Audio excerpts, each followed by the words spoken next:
Neuropsychology can help in the detection of difficult to detect clinical conditions or neurologic diseases, such as Alzheimer's disease or mild traumatic brain injury or mild anoxic brain damage from cardiopulmonary arrest or near drownings or electrocution injuries.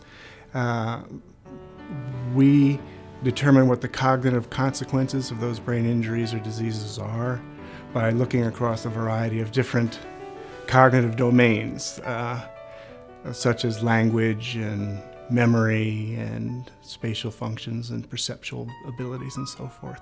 Neuropsychology's role is severalfold. One, in terms of the assessment, what we do is we use our knowledge about the behavioral geography of the brain and what different brain parts do what kinds of things to help the surgeon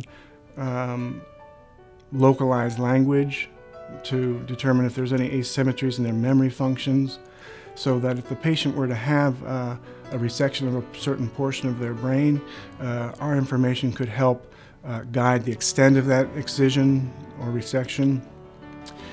It could help the surgeon talk to the patients about what the risks of different treatment options in terms of the surgical resection options would be. And in that, we help the surgeon map language, either extraoperative or intraoperatively. We'll map language functions off of grids during the surgical operation itself for the epilepsy surgery. And in those patients where there's chronically implanted grids, we'll help the epileptologist map language functions off of those grids by just doing our standard clinical assessments, slightly altered, but essentially it's very similar standard clinical assessments of the patients at the bedside who have these chronically implanted grids.